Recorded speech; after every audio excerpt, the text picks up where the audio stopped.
The scent of cedar and pine still clung to my clothes as I unfolded the certified letter, standing on the porch of my mountain refuge. Cabin 7A wasn't much, just weathered cedar logs, a stone chimney, and decades of peace, but it was mine. I'd bought it precisely because the map showed it clinging stubbornly to the mountainside just beyond the red survey marker denoting the end of Pine Ridge Estates and its dreaded HOA. 3 weeks ago, I'd replaced the old, sagging roof with near-identical cedar shakes. Sanctuary restored. Then this bomb arrived. Violation notice. Unapproved rustic appearance negatively impacts community aesthetics. Fine. $500 per day until appearance is brought into compliance. Total outstanding, $30,000. Tire-t-il tous en dollars? For a roof, on land they didn't own. Rage, cold and sharp, replaced the mountain calm. I drove straight to their absurdly opulent clubhouse. The letter crumpled in my fist.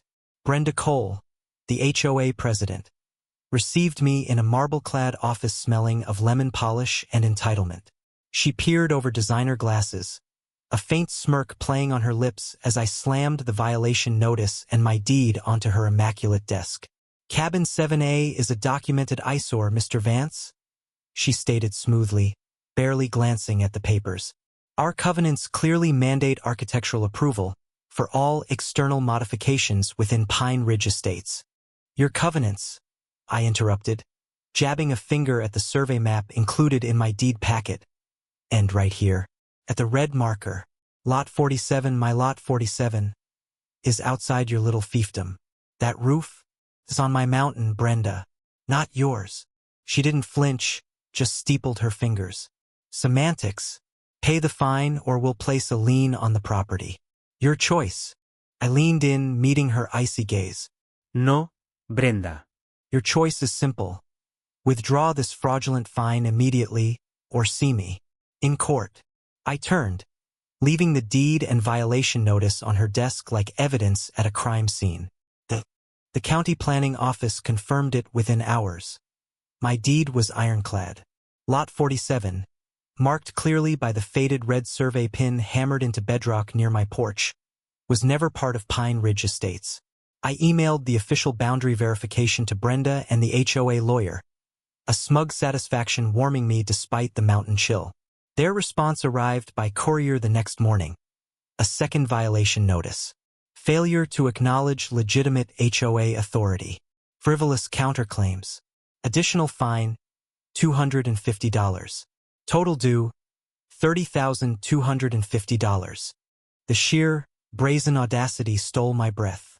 Isaac, I said, my voice tight as I called my lawyer. They're doubling down on insanity.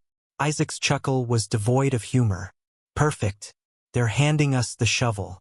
Let them dig. His tone sharpened. Original surveyor's notes. Courthouse basement. Now, the basement archives smelled of dust, damp concrete, and forgotten history.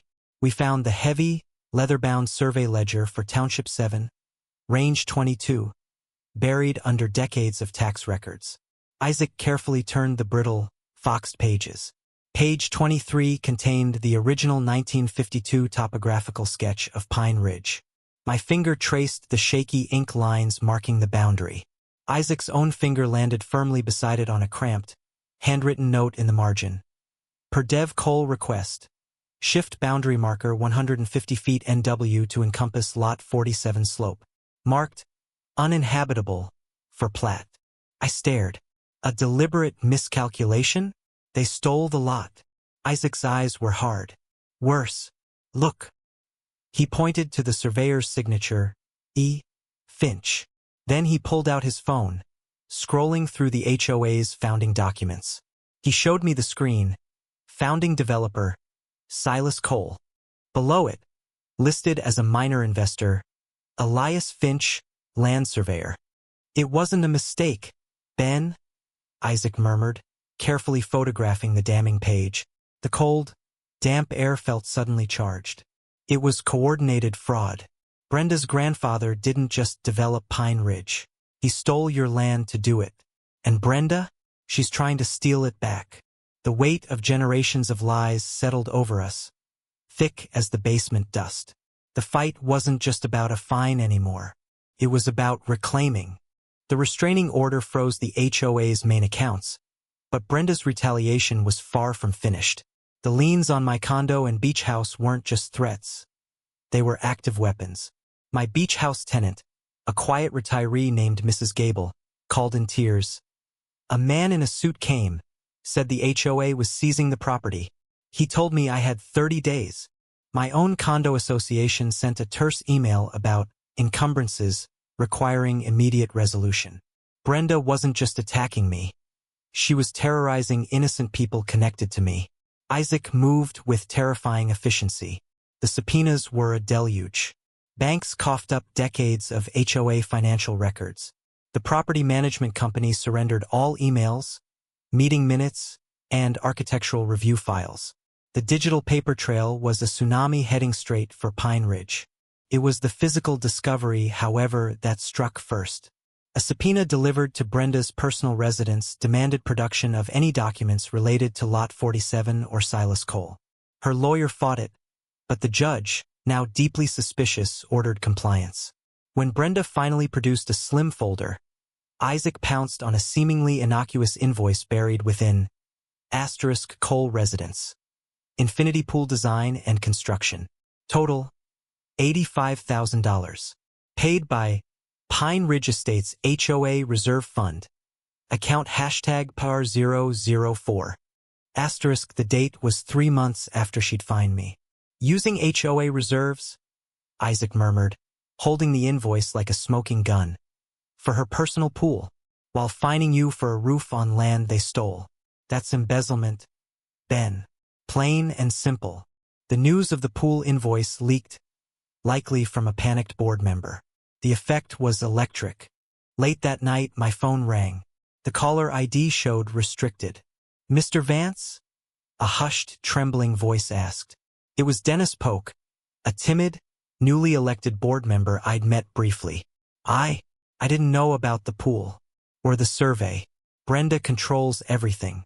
She bullied us into voting for your fines. Said it was leverage to make you sell Lot 47 cheap. She said you were unstable. A threat. But the liens? The pool money. His voice cracked. It's all wrong. I have minutes. Notes she told us to destroy. Isaac arranged a secure meeting. Dennis arrived pale, clutching a manila envelope. Inside were crumpled handwritten notes from closed-door sessions. One line, circled shakily in Dennis's hand, stood out. Brenda, Vance won't sell? Fine him. Bury him. Use whatever leverage we have. Make him beg to sell. The leverage was the liens. The motive was silencing the inconvenient owner of the land her grandfather stole. Brenda wasn't just corrupt. She was ruthless, using the HOA as her personal weapon to finish her grandfather's fraud. We had her voice, in her own words, ordering the destruction. The trap was set. Now we waited to see how desperately she'd try to spring it. The pressure was building, and Brenda Cole wasn't the only one feeling cornered anymore. Her own board was starting to crack. The embezzled pool invoice detonated like a grenade in the genteel world of Pine Ridge Estates. It wasn't just leaked. It was plastered across the private community Facebook group by an anonymous account titled Justice for Lot 47. Suddenly, Brenda Cole's $85,000 infinity pool wasn't a symbol of success. It was a monument to theft, funded by the very reserve accounts residents paid into for road repairs and snowplowing. Overnight, the mood shifted from wary support for the HOA to boiling rage. A crowd gathered outside the marble clubhouse the next morning. Not a few angry retirees, but dozens of residents, holding printed copies of the invoice and handmade signs. Where's our $85,000? And Brenda's pool equals our money. Dennis Polk's testimony, though still confidential, had emboldened others. Whispers of Brenda's bullying tactics, her unilateral decisions, and her dismissal of concerns about the Lot 47 fine became shouts. Brenda called an emergency board meeting, clearly intending damage control. She strode into the packed community center, attempting her usual aura of command, but the air crackled with hostility. Before she could reach the podium, Mr. Ellis, The silver-haired resident whose father had refused the stolen land stood up. He didn't yell. His voice, cold and clear, cut through the noise. "My father kept a diary, Brenda," he announced, holding up a worn, leather-bound book. The room fell silent. Page 37, October 12, 1959. "Silas Cole offered me lot 47 today. Said it was worthless slope, but could be mine for $50. Felt wrong, like he was trying to bury something. Told him no." Ellis fixed Brenda with a piercing stare. "Your grandfather knew lot 47 wasn't uninhabitable slope. He tried to sell stolen goods. And you?" He slammed the open diary onto the table in front of her. "You fined an innocent man $30,000 for daring to own what your family tried to steal. Was that leverage too? Leverage to finally finish your grandfather's fraud?" A roar erupted from the crowd. "Resign! Thief! Give us our money back!" Brenda recoiled as if struck. Her composure shattered. "Lies!" she shrieked, her voice raw, spittle flying. "They're twisting history. That diary is fake. Vance is manipulating you all." She pointed a shaking finger at me, sitting calmly beside Isaac at the back. "He's the con artist." But no one was listening. Cameras flashed, capturing her unraveling. Board members shrank back in their chairs, distancing themselves physically from her fury. Brenda's lawyer tried to pull her aside, but she shook him off, screaming denials into the void of the resident's fury. The carefully constructed facade of the untouchable HOA queen was gone, replaced by a cornered, desperate woman watching her kingdom revolt. With a final, incoherent shout, she shoved past her lawyer and fled the podium, disappearing through a side service exit, pursued by the jeers of the community she had ruled and defrauded. The board was broken. Brenda was running. The path to the courtroom was wide open. The storage room reeked of bleach and panic. Dennis Polk, Marcy Evans, treasurer, and Carl Rigby, secretary, huddled under the flickering fluorescent light, the muffled roar of the still angry crowd audible through the door. Brenda's flight had left them exposed, adrift in the hurricane she'd created. "She's gone," Marcy whispered, her face ashen. "Just gone. Left us holding the bag full of embezzled pool money and fraudulent liens. We need to act. Now," Dennis urged, his earlier timidity replaced by frantic energy. "Before Vance and his lawyer bury us alive with her."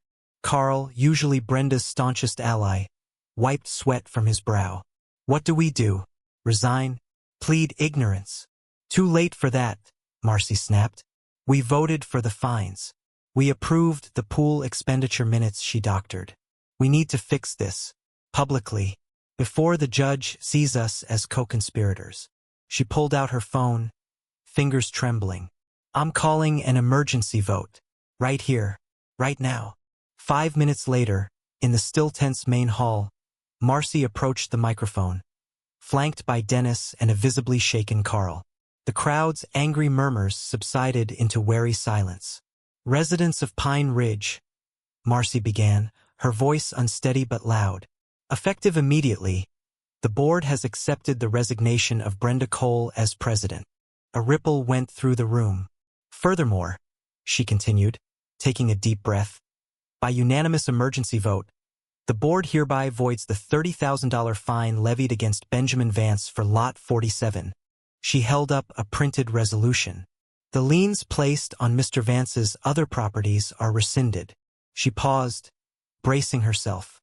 "And the board authorizes the immediate transfer of $85,000 from the operating reserve to the capital reserve account, plus accrued interest, to rectify the misallocation of funds for the Cole Residence Pool project." A collective gasp, then scattered, hesitant applause. It wasn't forgiveness, but it was a start. "Finally," Marcy finished, looking towards where Isaac and I sat, "we request Mr. David Ellis serve as interim president to oversee reparations and cooperation with the ongoing legal proceedings." Ellis, standing near the front, gave a single solemn nod. The remaining board members sagged with relief, their surrender complete. They'd sacrificed Brenda to save their own skins. As Isaac gathered our papers, he leaned close. They just handed Brenda to the prosecution on a silver platter.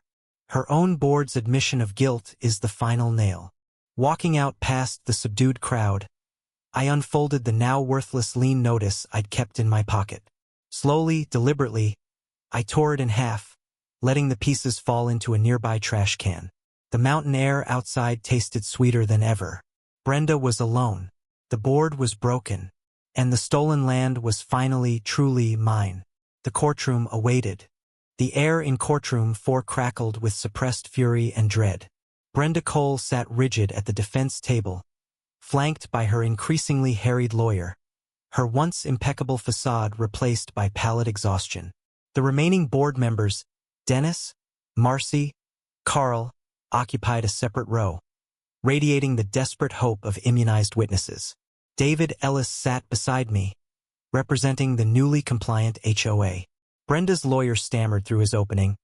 A regrettable misunderstanding, reliance on flawed historical records, actions taken in good faith for community preservation. Judge Henderson, a stern man with eyes like flint, cut him off. Good faith does not explain forged survey notes, Ms. Cole. Nor does it explain $85,000 of resident funds building your personal pool while you find Mr. Vance $30,000 for a roof on land your grandfather stole. He turned to Isaac. Counselor. Isaac stood, calm and lethal. Your Honor, the evidence speaks for itself. The fraudulent 1952 survey shift ordered by Silas Cole. Brenda Cole's own emails demanding staff remove Lot 47, the embezzled pool invoice. The retaliatory, fraudulent liens. The board minutes where Ms. Cole explicitly ordered fines as leverage to force a sale of stolen property. This wasn't mismanagement. It was a multi-generational criminal enterprise targeting Mr. Vance. Brenda took the stand. Under Isaac's relentless cross-examination, her denials crumbled. She contradicted her own emails, couldn't explain the pool funds, and finally snapped when confronted with her grandfather's handwritten note pressuring the original surveyor. He was a visionary. Lot 47 was wasted on that hermit uncle of Vance's. We deserved that land. The courtroom gasped. She'd admitted the theft. The verdict was swift. Judge Henderson's voice was granite. Brenda Cole, guilty on all counts, fraudulent misrepresentation, extortion, trespass, embezzlement. 5 years state prison. $500,000 restitution to the Pine Ridge HOA. Reserve fund, payable immediately from seized assets. He turned to the cowering board members. As for you 3, while granted immunity for testimony, your complicity enabled this fraud. The Pine Ridge HOA, under your negligent governance, is hereby ordered dissolved by the court. Furthermore, you are jointly and severally liable for $1 million in punitive damages to Benjamin Vance, payable from personal assets. The gavel cracked, echoing like a gunshot. Brenda sobbed as bailiffs approached. The former board members looked physically ill. 2 weeks later, under a clear mountain sky, I watched a workman secure the new sign to my cedar porch post. David Ellis handed me a check, the first tranche of the punitive damages, recovered from the board's liquidated assets. Mrs. Gable was happily reinstalled at the beach house. Liens gone. The sign read, "Not HOA property. Trespassers will join Brenda in court." I ran my hand over the rough cedar of my cabin. No fines. No lies. No pantom jurisdiction. Just the wind in the pines, the scent of wood smoke, and the profound, hard-won silence of land that was finally, unquestionably, free. Justice served cold and absolute.